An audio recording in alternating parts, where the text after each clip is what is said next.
LV Prasad వాళ్ళు నేత్ర చికిత్సలకు అవుతున్నాయో ఎల్వి ప్రసాద్ హాస్పిటల్ మనకి సహాయం చేస్తుంది. ఇది కాకుండా ఎప్పటికప్పుడు ప్రతి నెల మనం మెడికల్ ఇక్కడ క్యాంప్స్ పెడుతూ ఉంటే గ్రామీణ ప్రజలకు క్యాంపు పెట్టి ప్రముఖ డాక్టర్ని పిలిపించి వాళ్ళకి పరీక్షలు చేయించి వాళ్ళకి కావాల్సిన యొక్క వైద్యాన్ని సిఫార్సు చేయించి వాళ్ళకి భోజనం పెట్టి వాళ్ళకి కావాల్సిన 15 రోజుల పాటు మందులు కూడా ఉచితంగా ఇచ్చి వాళ్ళతో వచ్చిన సహాయకులకు కూడా భోజనం పెట్టి మనం పంపిస్తాం. అది సాగుతున్నట్టు కార్యక్రమం. ఈ కార్యక్రమం అనేక మంది విజయవాడలో ఉన్న ప్రముఖ హాస్పిటల్ అన్నీ సహకరిస్తూ ఉన్నాయి. ఎప్పటికప్పుడు వాళ్ళందరికీ కూడా నేను పేరు పేరున ధన్యవాదాలు, అభినందనలు తెలియజేస్తూ ఉన్నాను.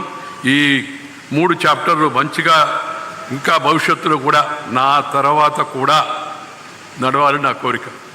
ఎందుకు నాకు ఇప్పుడు 75 సంవత్సరాలు వచ్చాయి. 75 సంవత్సరాలు పూర్తిగా పోతున్నాయి. 70 సంవత్సరాలు అంటే పెద్ద వయసు మనందరికీ తెలుసు.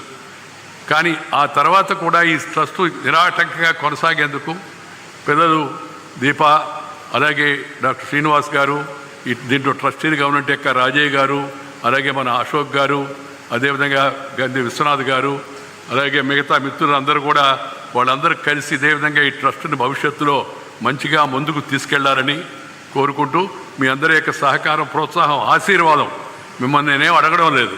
మీ ఆశీర్వాదం కూడా ట్రస్ట్కు ఉంటే భవిష్యత్తులో కూడా మంచిగా జరుగుతుందని చెప్పి మీ అందరికీ మనం చేస్తున్నాను.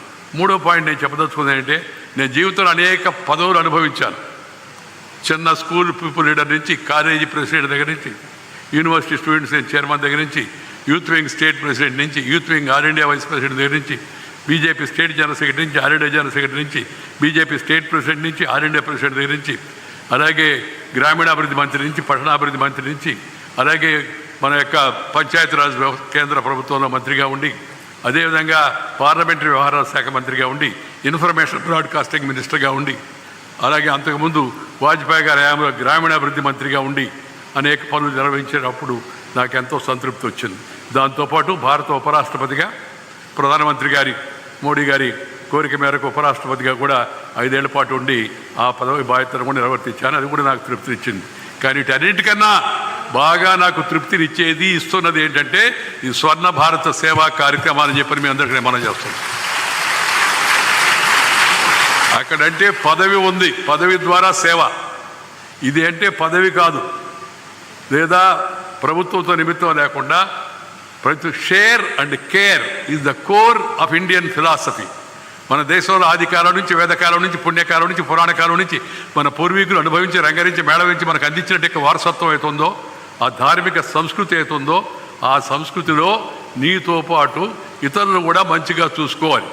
ఇవాళ సాయంత్రం ముఖ్యమంత్రి గారు కూడా ఒక ప్రత్యేక కార్యక్రమం పెట్టారు. సాయంత్రం ఆయన విస్తారంగా మాట్లాడతారు కాబట్టి నేను దాని గురించి చెప్పను. చాలా మంచి ఆలోచన. మనము పైకి వచ్చాం, మన తోటి వాళ్ళకు కూడా చేయూతనిచ్చి వాళ్ళకి కాస్త పైకి తీసుకొచ్చే కార్యక్రమం చేపట్టాలి.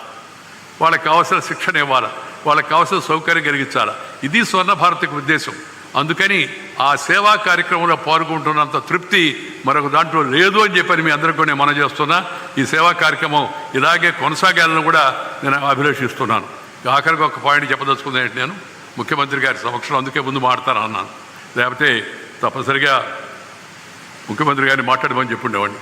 ఏంటంటే సమాజంలో ఇవాళ వస్తున్న ఒడిదుడుకులు, సమాజంలో ఇవాళ ఏర్పడుతున్న అవాంఛనీయ ధోరణులు, యువతలో వస్తున్న మార్పులు, పత్రికల్లో మనం చూస్తున్న వార్తలు, చిన్నపిల్లలపై అత్యాచారం, లేకపోతే పెళ్లి చేసుకుంటామని చెప్పి మోసం చేయడం, లేకపోతే ఆస్తి కోసం తల్లిదండ్రుల పైన అఘాయిత్యం చేయడం, లేకపోతే భర్తని భార్య ఇంకొకరు ఏదో ఉండి సంబంధం చంపించడం, రకరకాల వార్తలు వస్తున్నాయి.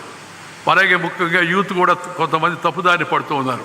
వీళ్ళని సరైన మార్గంలో పెట్టడం కోసం ప్రభుత్వం నూతన విద్యా విధానాన్ని ప్రవేశపెట్టింది. కేంద్ర ప్రభుత్వం కస్తూరి రంగన్ గారి కమిటీ నేతృత్వంలో. దాన్ని రాజకీయ దృష్టితో చూడకుండా మన భారతీయ సాంస్కృతిక విలువలను కాపాడేందుకు మన విద్యా విధానాన్ని ముందుకు తీసుకెళ్లాల్సిన అవసరం ఎంతో ఉంది. ఒకప్పుడు ప్రపంచానికి మన విశ్వగురు నలంద, తక్షశిల, విక్రమశిల విశ్వవిద్యాలయాలకు ప్రపంచం నుంచి అంతా విద్యార్థులు చదువుకునేవాళ్ళు. చరిత్ర చెప్తూ ఉంది. చైనా యాత్రికులు పాహియాన్ హ్యూన్ సాంగులు రాశారు, మనం చెప్పుకునే మాట కాదు. మనం ప్రపంచానికి వెలుగు చూపించాం. అలాంటి దేశం మళ్ళా తిరిగి వాళ్ళ అభివృద్ధి పదంలో ముందుకు వెళుతూ ఉంది. ప్రధానమంత్రి గారి నాయకత్వాన, అలాగే రాష్ట్రంలో ముఖ్యమంత్రి గారి నాయకత్వాన వేగంగా ముందుకు వెళుతుంది. తొందరలో 3వ ప్రపంచ ఆర్థిక వ్యవస్థగా తయారవుతుందని చెప్పినని మనందరికి కూడా పూర్తిగా విశ్వాసం నాకు తెలుసు. అయితే ఈ సామాజికమైన ఘర్షణలు, వైషమ్యాలు, కులం పేరుతో, మతం పేరుతో, వర్గం పేరుతో, వర్ణం పేరుతో, ప్రాంతం పేరుతో తగాదాలు లేకుండా, రాజకీయ కక్షలు, కార్పణ్యాలు లేకుండా సామాజిక సహజీవనం సాగించే విధంగా, దానికి మంచి వాళ్ళని ఎన్నుకునే విధంగా మార్పు తెచ్చుకోవాలి. మంచి వాళ్ళని ఎన్నుకోవాలి. నేను ఎప్పుడు చెప్తుంటాను, character, calibre, capacity and conduct. 4 C's: character, calibre, capacity and conduct. అవి అవసరం. వాటి స్థానంలో కొంతమంది మహానుభావులు caste, community, cash and criminality, ఈ 4 తెచ్చారు. ఆ 4 C's బదులు ఈ 4 C's.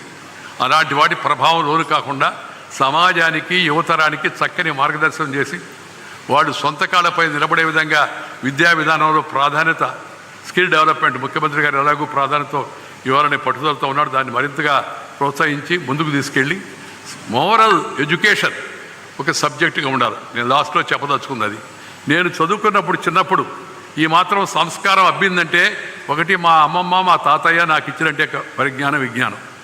రెండవది చిన్నప్పుడు చదువుకున్నట్టే విద్య. ఆ గురుతులు మనకు చెప్పిన